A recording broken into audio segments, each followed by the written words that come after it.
അമ്മേ നാരായണ ദേവി നാരായണ. ഏവർക്കും ശ്രീകൃഷ്ണനന്ദനം യൂട്യൂബ് ചാനലിലേക്ക് സ്വാഗതം. 2025 എന്ന പുതുവർഷം ആരംഭിച്ചിരിക്കുന്നു.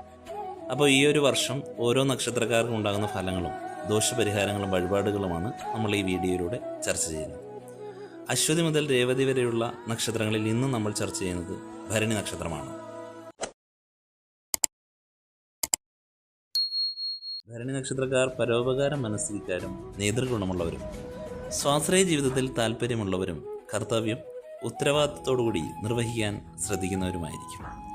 ധാർമ്മിക കാര്യങ്ങൾക്ക് ആരംഭം കുറിക്കാൻ ഉത്തമമായ നക്ഷത്രമാണ് ഭരണി. ഭരണിയുടെ രാശിഗ്രഹമായ ചൊവ്വയ്ക്ക് നിർണായക സ്വാധീനമുള്ളതിനാൽ ഇവർക്ക് ഗ്രഹനിർമ്മാണം, ഭൂമിപരമായ ഇടപാടുകൾ മാർച്ച് അവസാനത്തോടുകൂടി 7.5 ശനിക്കും, മെയ് മധ്യത്തോടുകൂടി ഗുരു 3-ലും, മെയ് അവസാനം രാഹു 11-ലും, കേതു 5-ലും എത്തിച്ചേരും. ദാമ്പത്യത്തിൽ വിള്ളൽ വരാതെ അതിയായ ക്ഷമയും വിട്ടുവീഴ്ചയും നിലനിർത്തണം. പരസ്പര ബന്ധങ്ങൾ നിലനിന്നു പോകാൻ അങ്ങേയറ്റം ജാഗ്രത പുലർത്തും. ജൂലൈ മുതൽ വർഷാവസാനം വരെ യാത്രകളിൽ സുരക്ഷിതത്വം പരമാവധി ഉറപ്പുവരുത്തുക. ഈ കാലയളവിൽ അഗ്നി, വൈദ്യുതി തുടങ്ങിയവയുമായുള്ള ഇടപെടലുകൾ ജാഗ്രതയോടെ ആകണം.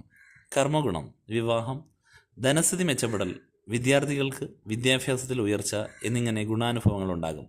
ആരോഗ്യത്തിൽ പ്രത്യേകം ശ്രദ്ധ പുലർത്തുക. ഭരണി നക്ഷത്രം മേടക്കൂറിലാണ് സ്ഥിതി ചെയ്യുന്നത്. സാമ്പത്തിക കാര്യങ്ങളിൽ അച്ചടക്കക്കുറവും മിതവ്യയവും പാലിക്കുക. ഊഹക്കച്ചവടത്തിന് സമയം അനുകൂലമല്ല. വിവാഹത്തിന് സമയം അനുകൂലമല്ല. യാത്രകൾ നല്ല ഫലമുണ്ടാക്കും. ബന്ധുക്കളുമായി കലഹവും അതുവഴി ബന്ധുക്ലേശത്തിന് വഴിയുണ്ട്. സന്ധിവേദന, നടുവേദന, ഡിപ്രഷൻ തുടങ്ങിയ രോഗങ്ങൾക്ക് സാധ്യതയുണ്ട്. വാഹനം ഓടിക്കുന്നവർ വളരെ ശ്രദ്ധ വേണം. വിദ്യാർത്ഥികൾ പഠനകാര്യത്തിന് മെയ് പകുതി മുതൽ മെയ് മാസം അവസാനം വരെയുള്ള സമയം നല്ലതാണ്. ആഗസ്റ്റ് മാസം ആദ്യവാരം മുതൽ മാസത്തിൻ്റെ മധ്യവാരം വരെ കുടുംബത്തിൽ സുഖവും ശാന്തിയും ഉണ്ടാകും.